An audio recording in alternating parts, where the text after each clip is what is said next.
Damaged Spring Lake Park. People living in Cherokee, Iowa are still waiting for repairs. Now, the city says federal red tape is partly to blame. The city of Cherokee is working on lingering flood impacted areas like the popular Spring Lake Park. Residents we spoke with who didn't want to go on camera say they are ready to see a change around the land. Bank stabilization and campground repairs remain stalled.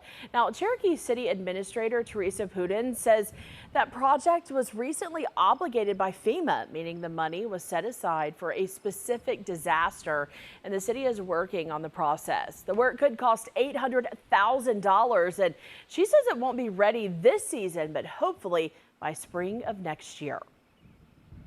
Some of that has to stay untouched until we know how we're going to get funded on those FEMA dollars to be able to fix that. So there's just a lot of different things out there, a lot of procurement processes. I can't even, replace a picnic table without following FEMA rules if we're getting FEMA funding for it.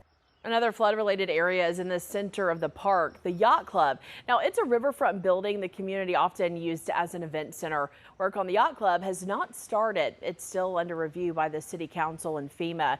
The next steps are unclear at this time. The city is asking residents for patience, of course, as it navigates through the federal guidelines. We just appreciate and ask for everybody's continued patience while we work through all of these projects, and with FEMA, we are able to keep everything moving forward. While KTIV was at the park, crews were out cleaning up trees to help with the beautification process.